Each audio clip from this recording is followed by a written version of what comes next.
All right, kicking off another episode of Zen and Callsigns with my incredible guest, Dr. Megan Mercer. Welcome to the show. Thank you. Good to be here.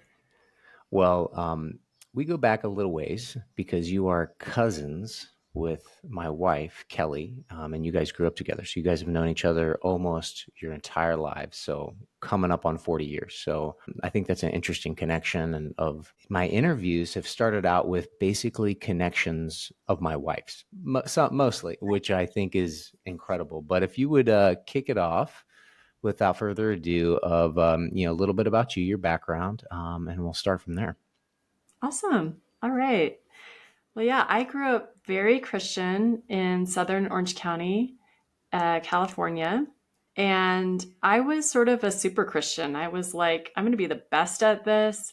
And it wasn't just about achievement for me. It was also like really sincerely from my heart, like really just feeling like I loved God. I wanted to do things the right way. And I was always sort of an honor student. So I was like, I'm going to get an A and being like a Christian too. Yeah. And so I went through it. Now it was confusing for me because my parents had moved to Orange County to help start a church, which was evangelical and charismatic. Yeah. Like we prayed in tongues and we Yeah. had wild, ecstatic spirituality. And that was very real for me. I don't know if it was real for everyone around me, but for me, it was very real. So What it was was, that age that you experienced that or like had that epiphany of like, oh God, I love God. I'm a Christian. it's almost like it was there as early as I breathed. Like it went back that far to me, but the feeling like I was filled with the spirit and praying in tongues, maybe 7, 8, 9. Okay. Wow. Um, yeah, and it gave me a lot of support in my life and a lot of direction. So I was kind of like, this will be a part of my life for my whole life. And part of that was being part of the church, going to church every Sunday. So it was confusing though, because my parents were more academic than most of the people in my church. Yeah. And we had this interesting relationship to academics. So I was kind of like, there was kind of a pretty strong anti-academic strain, I think, Interesting. because a lot of the people from our church were like, my parents were from the Midwest and the South, and it was kind of like, you're not going to be better than anybody, so don't think you're better than anybody. And also, that's kind of Christian too, right? Like we're all the same, we're all equal in the eyes of God. So I had an interesting relationship to academics, and so it was kind of like I was applying. I felt very ambitious, and I had my heart set on getting into Stanford, but I also didn't know if that like God wanted me to do that. Hmm. But I did get into Stanford. It took me a while, but I did. And then when I got there, I was like secretly trying to convert everybody.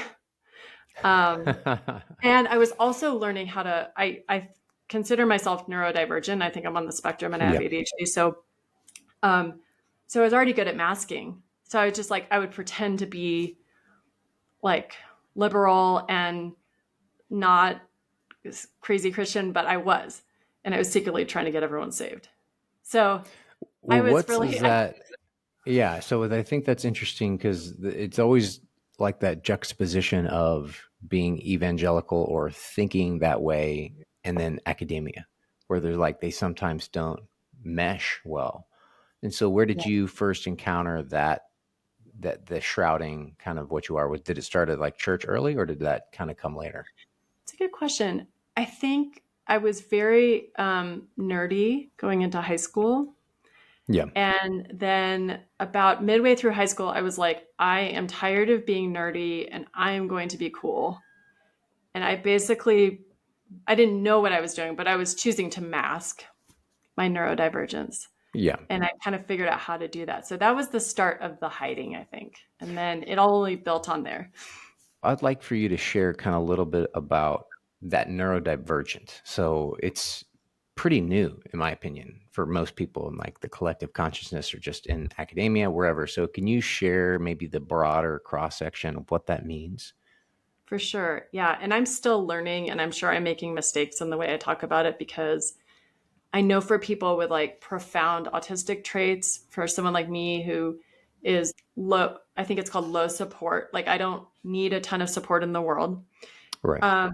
To be sort of horning in on that territory. I think that can feel I think it's something that I try to be sensitive to. But when I started to learn that people on the spectrum can actually have high empathy, Right. that really opened something for me. And then I've heard people say that ADHD and autism might be the same diagnosis in 10 years. That's wild to me. Yeah. But there are a lot of crossovers that relate to sensory differences. So if you talk with people with neurodivergence, often they have like super hearing, or they're very, very sensitive. Right. I'm very sensitive Yeah. to sound and smell. And then there's trouble with relationships, is usually like really struggling with relationships early on. That was very real for me. Interesting. Okay. And then I've worked with the profoundly, like exceptionally and profoundly gifted community for years. And so I'm very curious about how that overlaps with neurodivergence. Yeah. And is Oh, giftedness actually like a kind of neurodivergence in itself? I feel yeah. I like our think that I culture, see that too. I see because I have a lot of this secondhand information from Kelly as you Mhm. guys chat about our kids and life and things. And so I get like this information and I'm like, Kelly's like, Blake, why do you have a problem with all these sounds coming? I'm like, I don't know. I'm a superhero. Like, I don't know, but it sucks because I hear this random shit way over here, or even I can't use AirPods because I get tinnitus from them. I had them for a little while and then I had them, and I don't know if you have experienced the same thing, but I think that there's something there, and nobody can call me crazy anymore because of just these little things of like, now we have names for it that aren't like he's crazy, or he's like, he can't function in school well, I don't do grades good. Right. Yeah. So I yeah, had so that I thinking with AirPods. The noise canceling feature like puts too much pressure on my ears, so I can't use yeah, it. So yeah, yeah. I'm with you on that. And do you have a thing where Augie, my son, has this where sound, okay, he has trouble figuring out which sound he should be listening to. Hmm. So in a crowded restaurant, it's something that a lot of people do intuitively. It's just like, oh, I need to be focusing on this conversation, but he's really hearing everything else, and it's like making him Yeah, very. in some ways, I saw that when I was flying in the Marine Corps. So you could have, obviously, you have stuff going on here, then you have your helmet, and then you have 2 to 3 different radios that come over, like, and could be 4-ish different conversations. And I think it depends. Like, you have to focus, and sometimes I'm like, that happened, and I'm like, I look over to my co-pilot, or I'm like, hey, what did they say? Because like 3 people were Mhm. talking at the same time. And so yes, I've experienced that, and other times as well, because it's like that focus. Like, I am super focused, and when I multitask, then like nothing gets done. So yeah. Yeah, the focus issues are interesting too, because I think the name attention deficit disorder is a terrible disservice to people who have it. Yes. It's trouble regulating your attention. Sometimes it can be Yeah. hyper. For me, it's hyper focus a lot of the time. But yeah, I think that the sum what happens with all of this, the problem of it is exhaustion. Yeah. And I have just had to manage exhaustion for many years. And now I think I've designed a life where it goes with the way that my mind wants to work. So I have a lot more energy. So when you're in high school, what was your thought for where you wanted to go to college and what you wanted to do? So I thought I've got to go to Stanford. I didn't know why. Mm. I've got to go to the best school I could possibly go to, I think, to feel good enough. And I also thought maybe I could find something there. Like maybe I could find a certain kind of person or a Mm. certain kind of experience. So yeah, I think it was a combination of a lot of misconceptions and assumptions I had, and then maybe a real desire to go somewhere new where I would encounter all different kinds of people. And in Sure. a way, I didn't, because I brought my world with me and I was just trying to convert everybody. But then later, when I met Jason, who also went to Stanford, but at a different time than me, I thought, oh my goodness, he really is this kind of totally new person that I didn't know could exist, but I wish could. Yeah. I love that. What did you want to study, and what did you study? I didn't know. I switched Mm. majors like 5 times. I Oh yeah. think, yeah. So I started when I went to UC Irvine, and I was a violin performance major. you're going to notice a theme here. Big money is the no. I had Hey, never shoot for the really stars. Why not? never really picked anything very like very practical, but just I was following my interests, and I started with Yeah. violin, and then I went to, I think, poli sci, psychology was in there. I was very interested in people and groups. And Yeah. then I found English literature, and then I was like, I'm in love because it was getting at the human condition, but in a sort of creative way. So what did you end up getting your major in college? Like I English went in, literature? I went with Okay. English, yeah, Okay. I and then I had to make a decision. I was accepted to get a master's at Stanford in a year. It's called a co-term. And but I was also in love with a Christian boy who had asked me to marry him and move to Tulsa, Oklahoma. So I Why felt Tulsa? Like, what was that? like His he job? was he was going to Oral Roberts University there. He Okay. was not, he was a year behind me, so he had another year. Gotcha. But the things that I had found that I was good at Stanford, the thing with Stanford, it felt like was like you had to actually be very good at something to excel. You couldn't just use your brain to figure it out. You had to actually have like a natural gift. And the Yeah. things that I was very surprised. I thought I was going to be in the sciences or something, but in high school, I was better at math and science. But the things I stood out for were creative writing and literary criticism analysis. I felt like I was sort of choosing between a life of creative writing and then going the more academic route. And I thought, I'm going to choose writing. I'm going to choose the path less traveled, and I'm going to like go on an adventure. And see, I think a lot of times in our lives, what we think is new is very old. I think I Yeah. was just following kind of the programming I had been. The programming was to be a wife and mother, and that was going to be what was going to be fulfilling to me. And but it looked new. It looked like the exciting new thing. Yeah. And I don't think I did anyone any favors um, by going that route. Although, I was in love, and I think following love isn't a bad thing. No. Agreed. So did you end up doing the masters and then going I into got married. PhD stuff? Okay. All I right. got married. I moved to Tulsa. I had not thought 1 minute about making money. We really struggled financially. We really struggled in all ways. It was kind of a disaster. It was very hard on my partner because he was like, why did I invite this wild animal into my house? Like, I was just emotionally so dysregulated and lost and sad, and didn't have enough for my brain to do either. So it was a disaster. But then we moved back to California, and then I thought, I got to get into grad school. I got to figure this out. So I found St. John's College in Santa Fe, New Mexico. And that's how I Okay. ended up finding New Mexico. And that program was really neat. That is a broader degree than English literature. So my joke is like, it's the only master's that brings down your earning potential. But I've talked to many people who are like, I beg to differ. I have an MFA in theater design. There are a lot of them, but it Yeah. was, for me, it was the most wonderful thing. I loved that program. Do you know about it? I'm not familiar. Please elaborate. Well, you study like the history of ideas in Western civilization.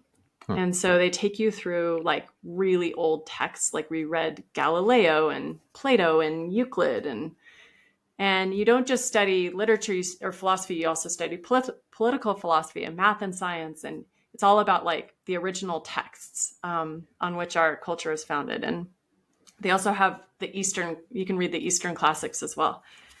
So it, as you might imagine, it draws in just a whole bunch of interesting thinkers, and it was a wonderful way to spend 2 years. For me, it was a very practical because I realized like, oh, I want to stay here in academia and get a PhD. Interesting. So I had a kind of a tangent there that Yeah. crept up while you were mentioning that. And so literature critical analysis, which I think is some people have that gift. I think you do. Some people don't. I remember in high school and college, I was like, hey, I don't like literature. It just wasn't my thing. I was more of a philosophy, history guy. I'm not, and maybe I struggled in it. And I don't know why. But then also, so my question is now with the power of AI to do critical literature analysis at GPT, give me 150 word or less analysis of Shakespeare. Boop, or give me 500 words or break down the scenes, the acts. You can synthesize that really easily. And then you can walk up and then talk about it if you want to. So I just think it's such an interesting, wow, a way of gaining information now. And I'd love to get your thought on what you think about that. Yeah, I mean, I when when people started using ChatGPT, I thought I am so grateful I'm not teaching writing at the college level Oh right my now. gosh. Yeah. Plagiarism, when I was at USC, plagiarism was a real thing, and you could just kind of use a software and see if something had been published anywhere on the internet. Um, but we didn't have nobody had access to this, and it really just raises a lot of questions for people about how do we teach people how to write? Do we teach them how to use, AI to write? Because the writing is just it's so much faster. And and I mean, I've heard wild things already, like a friend of a friend was starting a business and working with ChatGPT, and then it was like, you seem like you have some blocks around this. Like, do you want to do a therapy session? And ChatGPT took them through like an hour of internal family systems, and this woman had like the biggest breakthrough of her life. So That's yeah, crazy. it brings up a lot of things. I think that writing, so first of all, I hated English, and I really struggled with English in high school. I had wonderful teachers, but I just was not like, I didn't like the open endedness of it. It felt like it lacked precision. It's by Yeah. far my least favorite class. So I always tell students, like, I'm a cautionary tale. You might end up really liking it later. Um, but I do think that learning how to write, particularly about ourselves and how to pull themes and, you know, ideas out of something that's complex, full of paradox, like a work of literature, does something to us that nothing else can. I think it's a very useful set of skills that you get from that, and I'm excited. I like helping students write about themselves, like for college right now. That's sort of my focus, but I encourage. I love talking to people about like, oh, I'm writing a book. I'm like, I think everyone should write their story. I think it's a Yes. not everyone should publish it, but I think writing it is such an amazing use of time because it gets us to actually, in the end, hopefully get outside of our story. I think unwriting our story is the work for us, Yeah. and get Well, out of rut. Leonardo da Vinci did a practice called like the 100 question theory or something like that, where basically he wrote down 100 questions about the world, life, and then you kind of go back through and you analyze, you look back through and see where the trends are, what you're thinking about, or what your mind focuses on. And so that was just something that popped in my mind where, that's how you probably get better at writing, of just riffing on it and going into your own mind and pulling from ideas and things that you have, and kind of self-discovery as well. Yeah, and sharing it too can be very powerful. I read the Agreed. other day, I saw something, it was like Leonardo da Vinci's to-do list. It was so Yeah. funny. I'll have to send it to you. It was like Yeah, please draw do. Milan. Like, you're draw Milan, but then he had to like go talk to the locksmith about this. Like it was like a really banal errand. He had a lot, Wow. it's just I very love like it. human. Yeah, exactly. Brilliance. I feel like his paint, his drawing of Jesus, right? It sold for 300 million. I don't know. But, he's just like sketching. He's like, man, I don't know. Da, da, da. And then here it is, however many years later, hundreds of years later, that it's, I think Bill Gates has it. I don't know. Um, all right. So master's, so you kind of moved back to California, and then so how did you getting your PhD materialize? How did that work? Well, first I left my marriage and my church. So that was a big deal. That was scary and hard. So Um, sorry, can I pause you there? Why was that? What made you leave your church? Because I can imagine, because Kelly has, we have some similar issues with leaving the church, and so what was that like for you? yeah. I mean, it was unimaginable. It was like the thing I would never do, just as getting divorced felt unimaginable. Yeah. But, my husband and I were really not thriving. And the only answers people within the church had were like, sorry, like, the only way out, there's one way out of this, Oh and my it's God. dying, Yeah. and it felt so rigid. And I think I started to feel like people would rather see me die than break apart, than have to change their minds about something and become more flexible. And even I was like, well, I think I would rather uphold society and tradition than go off script. I might be a happy person, but I won't be myself anymore because I will have left my whole idea. And so it was like my whole world burned down.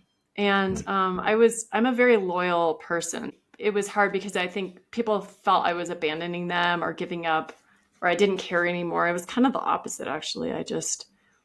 I felt weirdly that God, the divine, was leading me out of there, that to be obedient to whatever was in me, I had to leave and Yeah. take this big risk.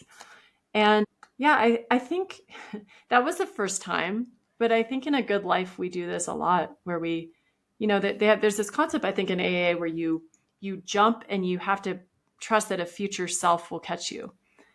And I think we're always having to be reborn and challenge everything. But that first time was just absolutely terrifying. And I lost a Yeah. lot. Yeah. I lost kind of my whole small town. Well, I think that that's the obstacle is the way, or the fear is the way, and it's like, and especially if your intuition and the divine that's in all of us is telling you that, right? But it doesn't mean it can't be fearful still. And I think that if you follow that, that's you don't know. It's kind of like you have to like blind faith. You have to like leap in that direction. Um, and there's seems to be more, not always, but more abundance there. There's like that new opportunity that you couldn't have imagined. But so going from that, going into your thank you for sharing that, your PhD there. So sorry, continue. Yeah, no. So then it was like, oh, what am I going to do with my life? Hmm. Because my plan was to be a wife and mother, and now I don't have that, and I don't have my church anymore, and I don't really believe that my ideas are going to save America. That was kind of a big part of my thing was saving America from God's judgment. And I'm like, well, if I don't believe in that anymore, what am I going to do? And I thought, well, I do like being, I love learning. So why don't I go get a PhD? And that's something that I've always, been interested in. So I applied to a few places and got into USC. You know, that was just a really wonderful group of people there, the teachers, and I didn't even really know, like I didn't know that much about it. I didn't know that you get paid, something to teach there, and I got to teach writing, and then I got to teach literature there, and I really did receive a training of sort of precision with my craft that I loved. But but I had been warned by many people that, don't get a PhD because there are no jobs. And I thought, well, I truly do not have anything else to do. So I'm going to, but I kind of knew from the beginning that the job prospects were diminishing because universities were relying more and more on adjunct work and less on tenure. So Hmm. it got much worse during the time I was in my program, and it kind of felt like my program burned down as I was in it. Okay. Just with the jobs that were available at the beginning and the end of like 6 years there. But because my world had already burned down once, I was like, okay, I think I know what to do It's gonna here. be, I'm yeah. going to regroup and I'm going to figure it out. So and a lot opened up because of it, because of my degree, and because I was like, I don't think my family we can't move around for 15 years as I wait to get tenure, hope to get tenure. Right. Yeah. Um, so when you're doing PhD, what was the most difficult part of that? The most difficult part of it, to go back to the neurodivergence piece, is that Yeah. I really struggle with reading. I Hmm. really have trouble just sitting down and reading a book. I always have. Some of my kids seem to have Do you this use issue as Audible well. for to intake Yeah, info? I do. But most of the books I was working with Yeah. for my degree were, it's just Yeah. like the place where Audible doesn't go. So Yep. I had to just find workarounds, and it was hard. My sister had the same trouble at law school, and she said she just kind of sat down and figured it out. So I guess that's what we did, but it was very daunting and tiring. But yeah, I think I would just have to kind of like force myself to sit there. I think it's ADHD. I wanted to think that there was like I Yeah. got tested later on for learning differences, and they were like, "You seem to read just fine." you actually do better when it's more difficult. They're like, we think it's Yeah. ADHD. Well, I feel like what you've just described is I tell Kelly, and then it's always kind of been told back to me. It's like, hey, Blake, it seems like from college to pilot training to in the military active duty, it's like it seems like you do better when it's worse, when it's like really dire. And I'm like, yeah, that's where I excel. Excel. Just only use me in a crisis. Check. So, so I think the actual, as I understand it, that comes from low dopamine. So we're Hmm. doing dopamine seeking behaviors. We know if we get into a challenge, I'm just going to loop you in with me here. Um, what the people who did this screening for me said is like the more challenged, the more like energy your brain will put towards it because it's a little stressed, and so you kind of know you're going to do better. And so then we sort of now, do you seek out conflict? Because I do, because conflict, I get more dopamine as well. I've had to I learn to mean, not. yeah, I think that's interesting because it's like there's yes and no. Because I think that, and maybe similar to you, is that I like superposition myself around conflicts in some ways where like sometimes they're unavoidable, and so if they're there, like I can't, I want to go around, I know when I want, but like I want to go into that of just in or of my, maybe it's more my philosophical operating system, but I know like big conflicts that we, even Kelly and I, we think about like of just that again superposition, where it's like we've done a lot of work on ourselves and how we do things and how we think, our like literal attitudes to do that. But I'm happy to go into a conflict. I don't know. And yeah, so what do you think? I think for me, the awareness is key to know Yeah. why I do things and to know that when I'm, when I've got, because I have lower dopamine, I have more curiosity. I Mm. can do well in a crisis often. Someone was saying most emergency medical technicians have ADHD. There's something about being really, really good in Yeah. crisis. Yeah. Um, but I think for me, really watching my phone addiction has been important. And I just got sober off of my phone like 2 months ago when I went to Hoffman, the Hoffman Yep. Institute. And that was huge because I think it was like a big reset for me. And I realized how good I felt when I didn't have that crutch. And I wasn't like using my phone to soothe myself so much. So yeah. And sugar too. Just basically like things that help me. I just have to be really careful my relationship to them. So what's that like getting a PhD?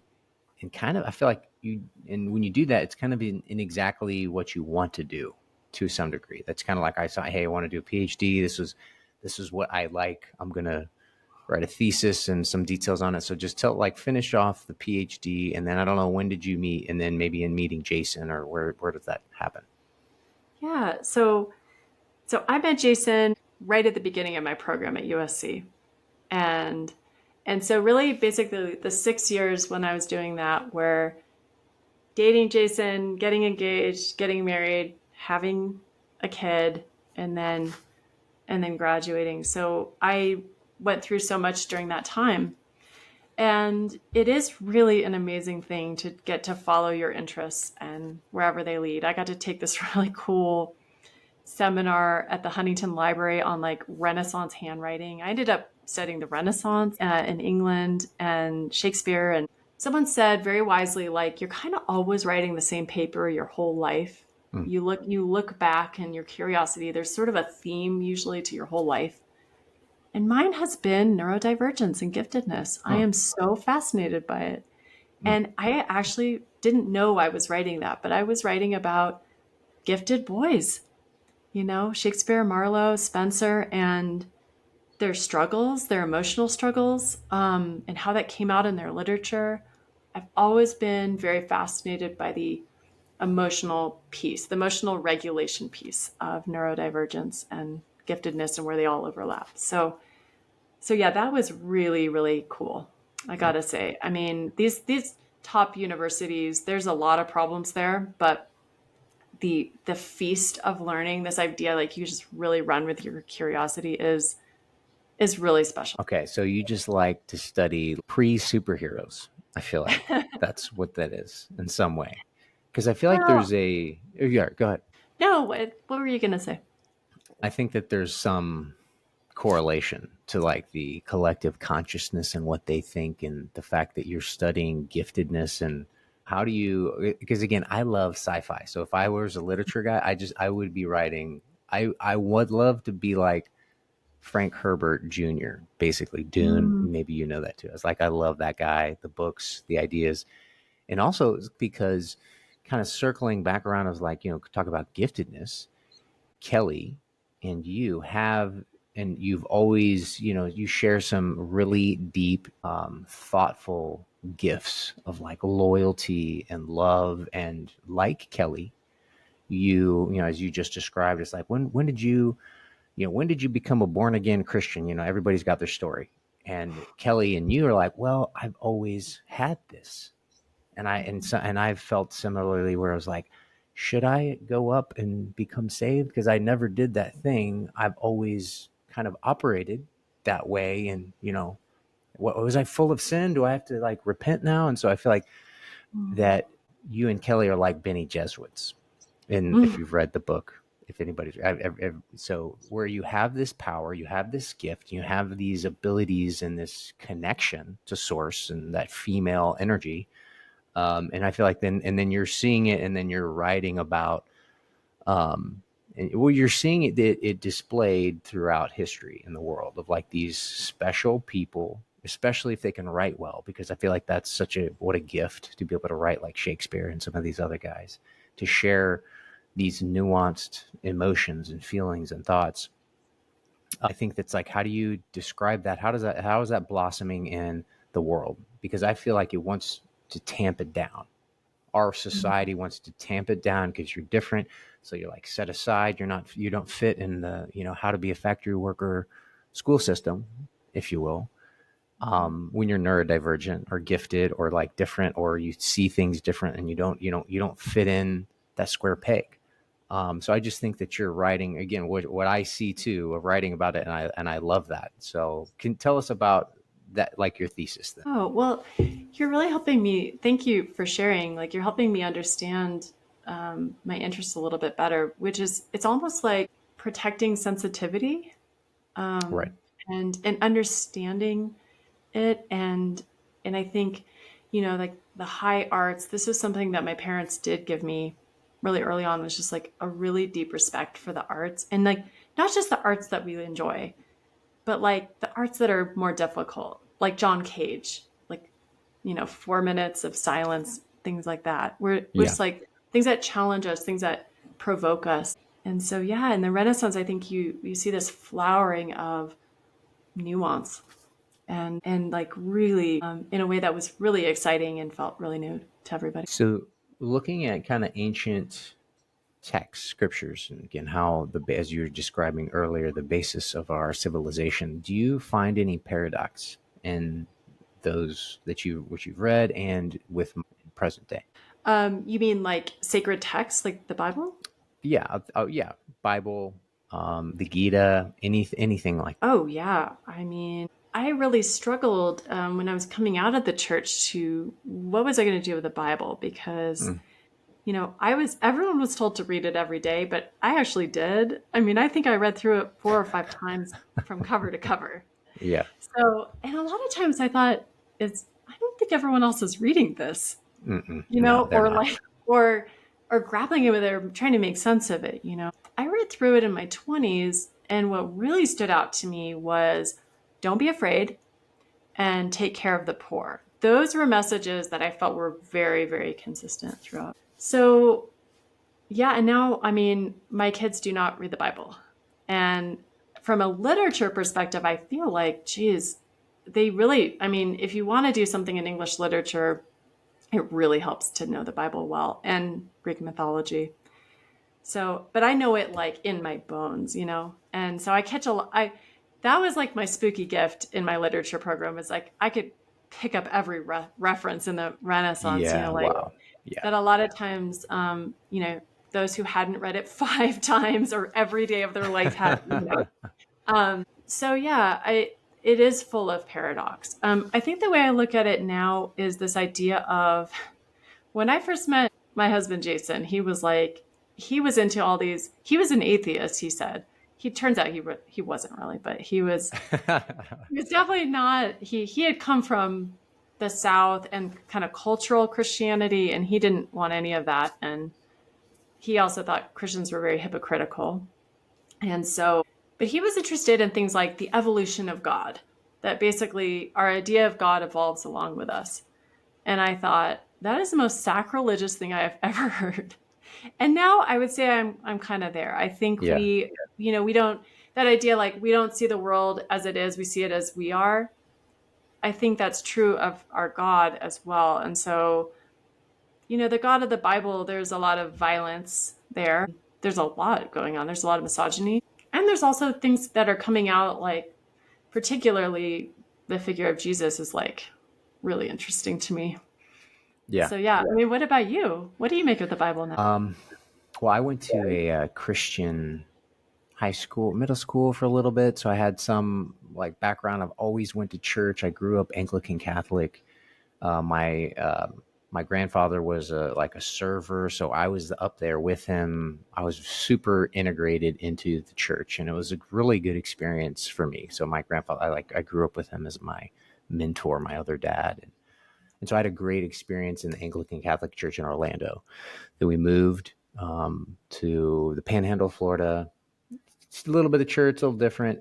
But then, college, I was still there, kind of the sports Christian thing, always kind of trying to tap into that spirituality. But, and so I think I have, and I'm about to ask you this. So my philosophical operating system is this balance of Christianity, Zen Buddhism, and Stoicism. And it's like the balance of those three, because where Christianity failed me, Stoicism balanced it out. And if you're familiar with history, Stoicism was a predominant form of philosophy, kind of way of thinking for the 600 years prior to Constantine taking over for the Holy Roman Empire. And so you have that balance, and you can look at Christianity, it fills a lot of those things in, but it also, they balance each other out, in my opinion. And then Zen Buddhism is this kind of emptiness, this way of liberation, where one is governing the mind, the other one, and this may be this meat sack, where the other one is like everything else, everything outside that you can't control within Stoicism, right? Only can know what you can control, where this is the Zen Buddhism is this everything outside of that. And I feel like that was my evolution from into college and then Marine Corps. And then once I got out, then I added, Stoicism and Zen Buddhism to, because again, they're not mutually exclusive. And I think people, certainly Christians think it's like, well, it's Christianity and that's it. And then you're just going to hell. Sorry. And it's not that simple, right? It's like the infinite God is like, it can't just be like, yep, sorry, boop, you're dead. So, but that's, that's my thought on it. So I pose that back over to you. So what's your philosophical operating system? Well, first, I just want to ask you, do you like the app Waking Up? Do you know about No. this? So Jason likes it. I feel like it's got a pretty healthy dose of stoicism in there. Okay. I think it was started by someone named Sam Harris, who's more atheist, but he brings in a lot of people. There's a lot of meditation and stoicism. So I think Jason finds it very useful. Okay. Cool. Thank you. Um, yeah, and I've gotten interested in stoicism of late. This idea of not fighting what is, trying to be grounded in a time of like a lot of upheaval and feeling like a lot of systems are crumbling. And I saw this meme a long time ago. It was kind of like COVID. So COVID was like the little fish and then getting swallowed by Yep. the bigger fish of like economic inequality. And then the big fish is like climate change. So it feels like we are living in a time, and then AI as well, of tremendous transition.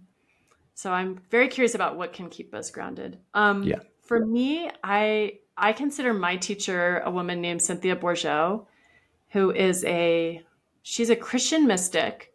She's coming from the Christian tradition, but she's definitely not like the only way is God is Christianity. So she's grounded in that. And I think since I grew up with that, that really works well for me. But she's very interested in the work of G.I. Gurdjieff. and his stuff is wild and very interesting to me. And then also Jean Gebser, who's a philosopher who has this theory of the evolution of consciousness, the structures of consciousness.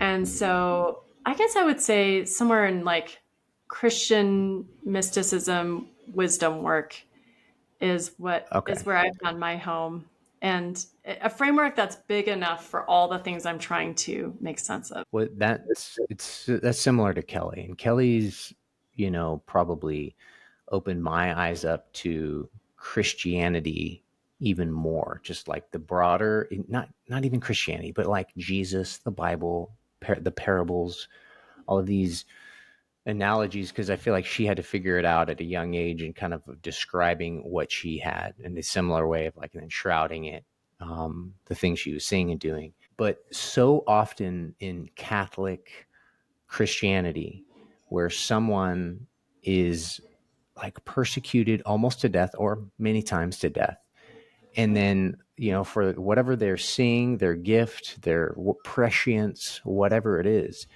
And there was a particular guy, I'm forgetting the guy, but there are many of them where he was like, not, he wasn't martyred, but later sainted. Or there's even Bruno, who was burned at the stake for saying, hey, the sun is the center of the solar system, right? Because he had this experience, and the Catholic Church was like, we can't, or we're going to burn you at the stake. And he didn't. And so, so there's just, you see all these things. And also women, where like the misogyny and throughout, like, you're like, is that, are they still leveraging that? I don't know. And I'm sorry, I don't even know where I was going with that exactly, but yeah, I think that there's something there of like having powerful women is good, and having a balance. I And think it's so you were saying important for that our society. for sure, yeah. And you're saying Kelly, what has Kelly done for you with Christianity? Like helped you make Well, peace with it, or? as her gift has grown and evolved, I Mhm. see it now as a divine gift that was given. And, many times, if this was like 200 years ago, they'd be like, hey, Blake, she's a witch. We got to get rid of them, Right. where, because when women have power, it just always evolves that, where, you have weak men. She's, I would say, enhanced my understanding of Christianity, where before it was the framework of what I've read that has been made to be, it's a man's world where you use the rod to discipline, and subtly manipulated, where now I see, through her, is like, it's not about that. It's about having Christ consciousness, and that it's a lot more simple and forgiving and abundant and divine and infinite. That's kind of what she did for me. Yeah, she's been, I mean, it feels like her gifts have put her in direct conflict with like conservative Christianity. So Indeed. it's neat to see how she doesn't let that embitter her, but she just takes the good of what she got. I see her taking the good of Yeah. Christian background and using it. Yeah, she, I believe so too. So you mentioned the Hoffman Institute a little bit before, and that's a really fascinating place. And so Yeah. I'd love for you to share a little bit about your experience and kind of what you took away from it. Yeah. Well, I found it through I found it through my brother, and but I didn't go immediately. He was like, this is it. For anyone with epigenetic trauma, anger problems, depression, a lot of just different things. He's like, this is so effective. I don't know why I was resistant, but I was just kind of like, yeah, maybe down the road. And then Jason went this summer, and Jason played it so different from my brother. My brother was trying to sell me on it. Jason came home and did not sell me on it at all. He just came Hmm. home so changed and so grounded and so non-reactive compared to where he was before. And what the way I responded was like going way more into pattern and becoming way more reactive and aggressive and trying to like have conflict with him. And and so we just went back and forth. We've both been very defensive, I would say. And we had this interaction a few weeks after he got home where he tends to run late. and we were running late for something. And I said, I got to tell you, I feel really frustrated right now. This was so avoidable. And he got all quiet and he goes, "You're right. That is frustrating. I apologize to you." And I was like, I'm going to Hoffman. I'm going now. So, Yeah. when I was there, a lot of people were like, "Oh, I wish my spouse would go." And I was like, "Listen, do this like my husband did. Okay. Don't sell your spouse. Just come home different is what you can do." So, Yeah. um, yeah, it's just kind of like the best of, it's very interesting to me because the process was founded by someone named Bob Hoffman, who did this for like, it's been going on for 50 years, but they've really sort of perfected it. And I would call it, I don't want to give too many details about it because it's sort of the less you know, the more interesting it is. Yeah. Um, but people say, oh, it's secretive, and it's not secretive. Like you could read online every single step of it. And I wouldn't say that any one thing was unique. Like I had done pretty much every modality there. I had meditated, but it was sort of the way it was put together. And it was interesting because the brain science has now shown that like Bob Hoffman he was onto something. So what seemed kind of woo woo back when he was doing it is like, oh no, Right. that's real. About how to change. It's all about how we change these patterns that we inherit and patterns that we hate. But we like, why do we do patterns that we hate? And he would say, because you're imitating someone that you must get the love of. You have to get the love of your parents. And so you imitate them and you imitate them for life. It is baked into you until you do something to disrupt the pattern. So yeah, I found it really, really life changing. And Wow. it was hard. I mean, parts of it were difficult. It's physically quite demanding because the days they're kind of trying to break up all your control systems and ways to soothe. So there's no TV, there's no alcohol. You kind of work from like 7 in the morning to 10 at night, and there wasn't there wasn't much downtime. So, but yeah, I highly recommend it to anyone who's interested in like saving 25 years of therapy. I've heard also that psychedelics are super powerful in that way. And so, how would you compare, from your research and your understanding of your experience from Hoffman to even, psychedelics? Because again, that's since I think we're still veteran. I'm in Bali, but still Veterans Day there of their Yeah. use in, combating veteran suicide and just suicide in general. Yeah, for sure. I have been so interested in psychedelics as well as a modality for healing trauma. And I think there's a lot of overlap between the two. By the end of Hoffman, it seemed like everyone was very had a kind of like openness with one another that is sort of similar, I think, to some psychedelic therapies. Um, what I like about Hoffman is that it's for everybody. So people in recovery could do it, and it's legal in the US. And I also think that like I got to go to a panel recently of people who were talking about psychedelics. It was leading up to the FDA's considering MDMA this summer, which they did not legalize it. So Yeah. they said they need to just see more data, I think. But this panel it had some people, some religious leaders who are part of, have you heard about the study at Johns Hopkins with, Yes. yeah. And so the people on the panel were Christians who had never done psychedelics before. And they were like, they were fun. I got to talk to them afterward. They were like, we are running so behind all these other traditions. The Christians have really been behind with the Yeah. psychedelics. And Yeah. I think everyone was just like, we basically, we understand God less and love God more. So, but anyway, all that Yeah. to say, I think they're both really wonderful. And actually, I think the two of them together, like not at the same time, but I get excited about things that it seems like they're real time savers. Like Right. I'm a big fan of therapy, and it can take years and years and years to get somewhere. Yeah. And also, I think there's a lot of control with talking, things that get underneath that, like Hoffman and psychedelics. I think those can be very healing. So my experience is I think they're fantastic, and it's more of like, hey, because right now daily there's 20 to 40 veterans commit suicide a day. Mm. And so Yeah. to me and how I think about the world and things like that's an epidemic. That is Oh, like yes. red light blaring, hey, everybody, like look.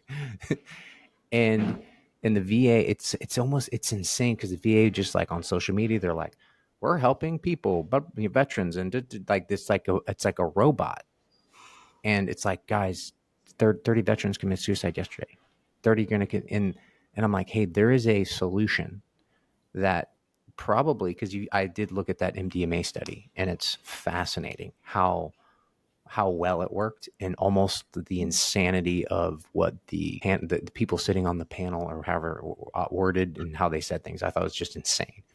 But that's just MDMA, which is a pharmaceutical, derivative of, something more that's really plant based, from the earth.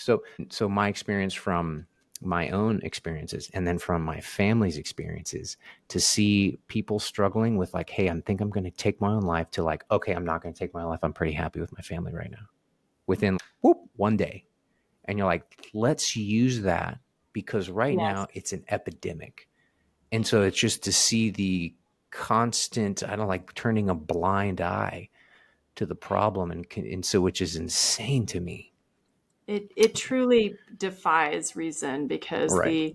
it's like, oh, well, it could cause some heart issues. We're like the mental health crisis in the U.S. And you've spoken so beautifully about like the veterans, the crisis of veterans' mental health. We can't waste a day. We got to Right. go wait for like more data. What like, and I think particularly MDMA therapy for trauma, Right. for PTSD from war. If you could get someone to just feel safe in their own body for a few minutes, like the healing Right. that can happen for someone, and also perinatal trauma and trauma with birth and women's health. Oh, yeah. The Insane. I know someone who's studying that specifically. It is such a powerful modality. So I was devastated that they didn't approve it just when Yeah. and yeah, especially on Veterans Day. That's right. I was in the VFW this weekend. There was like a dance party and Nice. just yeah, it was really fun. But the lives lost in all the foreign wars. Yeah. Yeah. And I think a lot of the disillusionment, my theory on the disillusionment in the US right now on both sides is the failure to one of it's very complex, but Yeah. the failure to our veterans is so heavy in families. We know it. It's inexcusable. Yeah. Agreed. Agreed. Well, thank you for sharing your thoughts on that. Well, thank you for your service. Appreciate that. Thank you. Thank Yeah. you for the support. So, if you have some failure you'd share that led to success or maybe it didn't, but just something to be transparent or something to share with, again, and other women too. I think that powerful women come from, you have to fail. Yeah. That is such a wonderful question. I, you know, I think that I was very afraid in my 20s, in my teens and my 20s. And I think that I just sort of adopted what everyone told me to believe. And I don't I don't know that I could have done it differently, but I have been sort of lately sitting with my sort of failure of moral courage and being sort of a politics of fear, I think I adopted. And so I think I overrode my instincts a lot. And I think I was trained to as well. But I I think I regret all the time I spent thinking in those working against myself. And Yeah. I think I just wasted a lot of time. So I regret that. And also, I have a lot of compassion for people who get stuck in mental loops and are having to do some pretty wild mental calisthenics to like piece together their worldviews. It did not feel good. And so, yeah, I think I learned a lot about the abysses we can all fall into Yeah. mentally, Yeah. spiritually. Well, I feel like you have to go into that to then come out of it and excel Yeah. and grow. Yeah. Yeah, and I think I definitely like have become so pro anyone who doesn't who is different in our society because having been on the other side of it, so like being very pro, supporting my brother and pro gay, but also now pro trans because it feels like kind of an extension of maybe I'm trying to make up for the past. I feel similar in a lot of ways of like I feel like I'm a protector where I want everybody to do whatever the hell they want.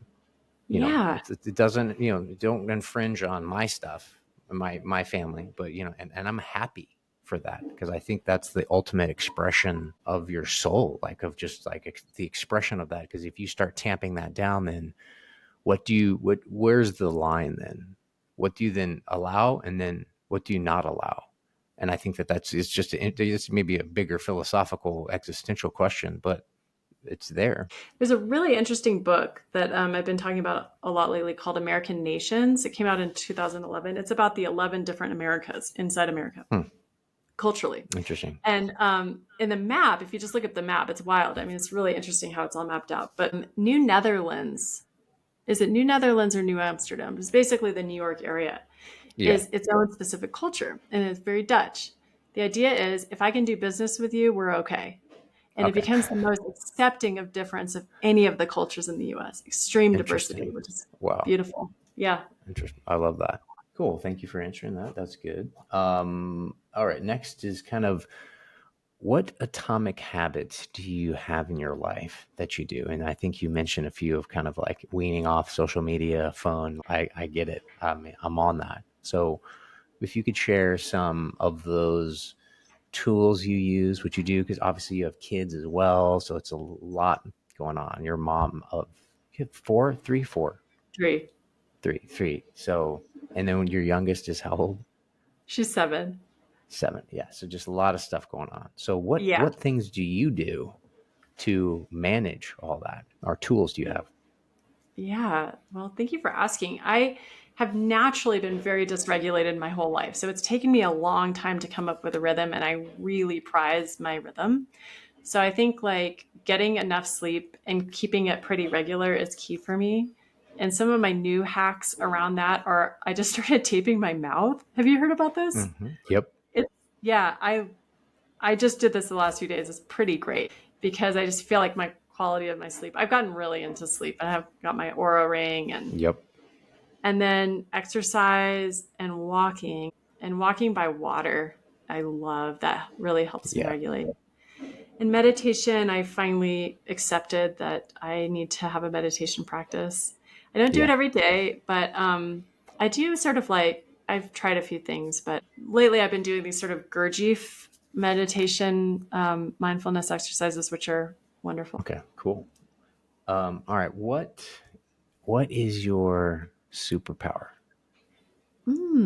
I Okay, think don't be shy here. This is not to be shy about your gifts. We know you have them, but go ahead. I think I see things that not everybody sees. I think I see beauty in both out in the world and in people. And I think I'm very enthusiastic about what makes people special. And that is in my work what the feedback I've gotten most is like, I feel like you saw my kid. And I think a lot of times parents have these kids and it can be really lonely to see how spectacular your kid is in some kind of unique way. And if there's sort of this proof of concept when an outsider can be like, no, I see it too. That's real. So yeah, I think like I love I think everyone is really, really special. And I think just getting to know them and see what's there is Would you probably say my that I would say something that since I've known you a little while, I mean, you have a gift of writing, and I would say Kelly or be an orator. So because Kelly has mentioned as well, like you have a gift of parsing the English language really well, and I think it comes from the reading of the Bible. When you start to look at the structure of our society, and then you read all of these English literature, and European, and you're like, hey, where do they get all these references? Oh, from the Bible. Oh my God, it just goes like all the time. um, and I think that's a gift. So maybe a superpower, because when you understand the references that people are making now, modern day, and then you see, you can see like some, a meme from, your son or my son, and you're like, where did that come from? And then you see how it goes back like 1,000 years or something. I mean, I feel like that's a superpower in itself. Well, thank Um, you for saying that. I think that all that study of the Bible gave me was this idea that words can be magic and they can yeah, change you. And then when I got to college, I realized like words can convey meaning, but they can also block meaning, and that's really interesting. yeah. So I am utterly fascinated with words, and I do like playing with them and writing things and saying, coming up with things to say as well. Um, I would, maybe one last question since to end on. How would you say, because of interviewing strong women and have being married to one, and then I have no problem with that. And our society now seems to be where women are almost like they're trying to be subjugated in a different way. So, how do you see kind of modern women in our society today and strengthening them and being one yourself and stepping into society and having this balance? How do you see a modern woman right now? Hmm. That's a really interesting question. Most of the powerful women I know um, have had to go through a period of profound exhaustion and burnout and come out the other side and figure out how they're going to deal with all the pressures in a way that works for them. So I find like rest is the most powerful thing these days, claiming rest and joy. And instead of, I think our culture wants us to believe that being a workaholic is the highest good. And I see women resisting that in a really interesting way. And Yeah. and I kind of think that's the frontier for us all. I remember when you guys were like, yeah, we're going to have kids. We're going to have as many as we want. So we're in more, I think women in more liberal areas, academia are like, don't have children. Was that, how did you think about that when you were wanting kids? Yeah, that's really hard. The pressures of tenure, I mean, the academic system was definitely built for men. And so Yeah. women have really struggled to know how to fit into it. And if you're going to have kids, you're just basically going to not sleep. So Right. it's really hard, or just kind of delay the tenure clock maybe. But it felt like the tenure clock and the reproductive clock were for me the Right. same. So I had to Yeah. make some tough choices. Yeah, and I knew I felt like it was becoming more acceptable for people to have kids. Like some of my teachers in my program at the time, like would adopted, and so it felt like that was maybe starting to shift as women just really pushed for more space and rights. But yeah, that was tough trying to balance Interesting. those things. I saw my teachers really struggling. Can you kind of elaborate on what you're doing now? I think you just launched a Oh business. yeah. Kind of, you've been doing it for a little while. I think you kind of, and maybe you just really formalized it now. So if you can kind of give us the backstory and tell us what you're doing right now. So when my world burned down, when I was getting my degree and I had to figure out a job, and as a working mom, um, I started working with really gifted kids, kids who are like ready to do college or grad level English work, and they were 11. So that was really interesting work. I loved it, and I learned a lot about neurodivergence through that as well. I also started working as an independent college counselor. So I would help families with kids who wanted to apply, usually to like very selective schools. And I came in kind of as a writing teacher and taught them how to write the essay form for getting into college. And then I also found myself kind of doing life coaching because it's really interesting work. It's like, who are you and what do you care about and what do you want to be and And what's like, the do story of these your 11 family? year olds want to go to college? I mean, maybe, right? Oh, well, this was a different group. So like Okay. I All had right. like 50 All kids, right. and yeah, and then I work with like 17-year-olds, All right. All right. and because in trying to dig for a good essay, you're really looking for like some of the questions you asked me, like when was the time you failed? When did you have to regroup? What did you learn? Who are you? And it's wonderful work, but it's very expensive. Families are now spending, and the rates have gone up. Um, I know people who are charging $1,600 an hour for their time to do this work because families are like, "Are you going to? Will you get my kid into Harvard? Well, that would be worth it." So I got really tired of the work, and I And I also burnt out and I was like, I'm not doing this anymore. So that was a few years ago. And then this family kind of pulled me out of retirement. They're like, please, just like one more job, just help our daughters. And I enjoyed it so much. I realized, the work of helping kids figure out who they are is very spiritual and I really enjoy it. Yeah. I just wish you were more accessible to families. And I wish I weren't making the problem worse because it's so already the whole thing is so skewed towards affluent families. It's really unfair. And I don't feel good about being part of the problem. So what am I going to do? So I have started this new business of creating resources for families. And hopefully my hope is that I can share all the things I've learned at a totally lower, different price point by just offering classes and things online. And Jason has a background in film and marketing. So he does, so it sounds like kind of you and Kelly complement each other in that way, right? Like, complementary gifts. So it's been fun working with him. So yeah, I'm starting to offer resources and I'm going to have a class that will be coming out pretty soon, like an online workshop. So I'm Dr. Meg and I'm on social media. I'm learning a lot. I'm having to put myself out there in a new way. It's not like I don't know exactly what I'm doing yet, but it's fun. Well, I don't think any of us do. I don't know what I'm doing. So, Yeah. but I mean, but we're learning, right? yeah. Well, and I think that's that's the part of vulnerability of part of a superpower is that when you're vulnerable and like, because nobody really knows what they're doing. Nobody can ever say that 100%. And I think even sharing like your gift of like you shared one, not a gift, but a post on Instagram, slow is smooth, smooth is fast. And so that was, which I love. And so I say that when I was an instructor, and I've said that to Brecken. I wrote that on. So that's funny. So I wrote that on Brecken's whiteboard at our house, and Jason came in. Oh, this is however long ago, and he saw that up on the board because I wrote that in there for Brecken as I'm trying to instill some stuff on my son. I don't know. We'll see how much sinks in, and I love that. And it's always been a tool I've used when I'm teaching guys to fly. The same thing is like, and also to fly by wire aircraft. So if you start jerking the controls around, it's a computer, right? You're sending the ones and zeros and trons around. So if you do it too fast, the computer's going to glitch, so don't do that.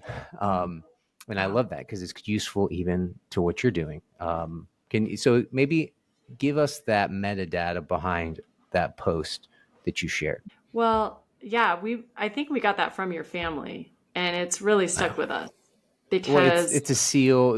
I think the seals, yeah, coined it. Of course, those guys. I heard of those guys. Yeah, but this idea that anytime, and actually, I think this is true just across the board, urgency is not our friend. And when I see families in a panic around college, even if we are under like a terrible deadline, an impossible deadline, the only way we're going to get through is to slow down. So, and I think this is the human condition, right? We panic, we get in a rush, and then we start making mistakes, and then we really just create more work for ourselves. So, helping families, one of my biggest messages is to start earlier than you think. So, because Where would you recommend to start? I would say freshman or sophomore year, not working All on right, essays, but just starting to ask the big picture questions.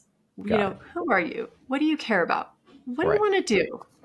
What's next for you? And what kind of place would you thrive? Those are big Yeah, things that's that families can keep on. self-discovery. Where Yeah. you weren't asked that. So that's interesting because I'll share it with Brecken, and then comes from chatting with you, Kelly, and you, and then I met, which I would like to intro you. So there's a guy here, the principal of a school called the Empathy School. It's up in Wow. Ubud, and I met him kind of a networking thing down here in Canggu, and we were chatting, and he's developing kind of in a similar way using AI to help do exactly what you're doing. Also, because one, it's so expensive as you described, but to lowering the cost, but also duplicating his time. To like, right, because in the beginning, right, it's the same thing, right, as you're describing, like, what do you want to do when you grow up, and so I would love to make that intro just because I think Yeah. that there could be some synergy there, because like lots of kids, like all the kids probably want to go. I mean, some, if they would have had that push in the beginning, ninth grade, they may go. Maybe they even get a full ride. It's just you never know until you start tapping on that. So I think you said to start young, ninth, which I agree and I get. And from you, we're already kind of, and I'm kind of working on Brecken a little bit. Well, so and what would you say is like, where's like the deadline? Where if you don't have it together, is it like junior year, something like that? No, actually, I've seen kids pull it together senior year. Oh, okay. And then also you can go somewhere you don't love, but you can transfer. You know, you can find yourself in college as well. There's always time to do this work. And actually, you know, a lot of my resources are more for parents because there are a lot of really good things out there for students. But I find like parents don't really know where they fit in the process. Yeah. And I think when I kind of my idea is like I can teach you how to be your own contractor. So if you bring in help, you're saving a lot of money and you have a better sense of what's happening, the process. Would you have? All right. Would you share your website and where they can find you on social media, please? For sure. Yeah. I'm at Ask Dr. Meg on Instagram, and my website is dr-meg.com. Okay. Yeah. Dr-meg.com. Got it. Mhm. Okay. Well, is there anything I missed or I should cover or a question I should have Well, asked I you? want to like, we'll have to do this again because I need to hear about Bali. I'm like so curious about this background. Where are you? And I just want to hear everything about it. It seems like such an adventure. Well, you guys have an invite. Come on out. I know, right? I mean, it's a little bit of a flight, Yeah. Yeah. but once Just, you're there, yeah. I mean, it looks incredible. It's been an incredible experience so far. There's a lot of, there are trade-offs. There's some Mhm. incredible big trade-offs you have to like be okay with. And I would say there's trash and trash burning Oh is yeah, I've one, heard about the trash. which Yeah. is I think has definitely bumped up a few notches since, like, use like you look on social media, it's like, oh, green and beautiful everywhere. It's like, well, I don't know. Um, construction, because right now it's insane. It's booming with they're Yeah. building everywhere. Like there's behind my door in the lot next door, there's a backhoe tearing. I don't know if you can hear it tearing down an entire house right now. Wow. Okay. And yeah, there's some things, and also traffic and driving motorcycles and bikes is I don't know if you've been in Southeast Asia, but it's insane, and you just have to be comfortable with insanity, kind of like there's Mm, no you have like, hey, intersection of everybody. There's most intersections have no traffic lights, so it's just you feel into it and see how it goes. wow. um, Are you um, painting? I've only done one painting here. I've done a four kind of put together four AI generated one. I did a print and then I embellished and I did a gala here that I donated to, which turned out really well. It was really good. It's a Balinese tiger and it was on Instagram inside of a overgrown elevator in the jungle. So it was cool. Oh. That was Elle helped me out with that, which was great. Yeah, at Hoffman they have this amazing thing where, if you don't mind me sharing, but Oh, please. the it was basically you start with like what drives you nuts about people, and you make this list, and then they're like, okay, which of these traits do you have in yourself? And of course, all of them. Yeah. So they say, if you spot it, you've got it. Okay, Yep. but then we meditated and we looked out in the world and we said, we're told to find something out in nature that really resonated with us. And this man in our group, he said, the mountains. And they said, what was it about the mountains that you loved? He said, their agelessness. And someone else said everyone was sharing these things in nature, and they were like, if you spot it, you've got it. Like you actually, the beauty you see out in nature, you also have. So, but I think for me with parenting, for sure, the most difficult is the things that I see in myself. Exactly. Yes. Well, that's a good note to finish on.